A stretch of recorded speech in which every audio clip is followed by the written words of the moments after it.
I believe the most important thing is understanding the natural world and willing to change. You know, I can make as much as promises as I want, but will I move on to those promises, or will I just procrastinate and never get to them?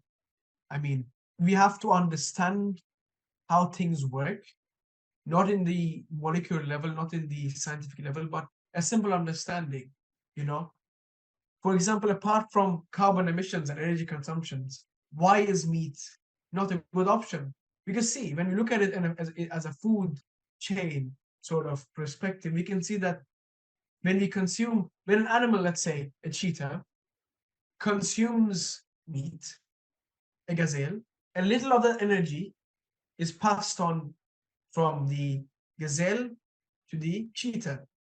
The rest, meaning the bones, the carbon dioxide inhaled by the gazelle itself, is all that energy lost from the plants it ate. So the highest amount of energy, right, we can acquire is from plants because they are solid, pure form of energy.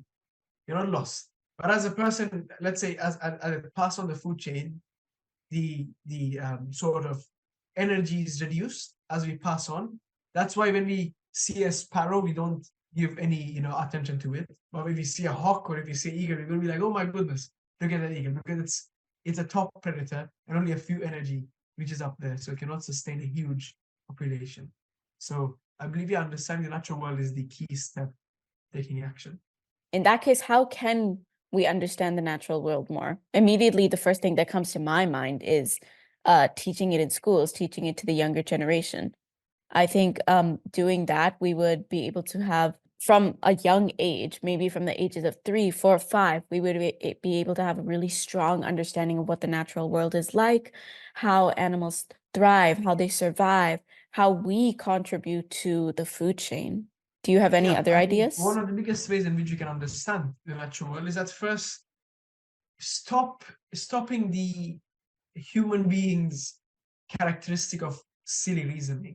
If you look at it, when we look at COVID-19, right? Thousands of different stories came out, you know, of how COVID originated.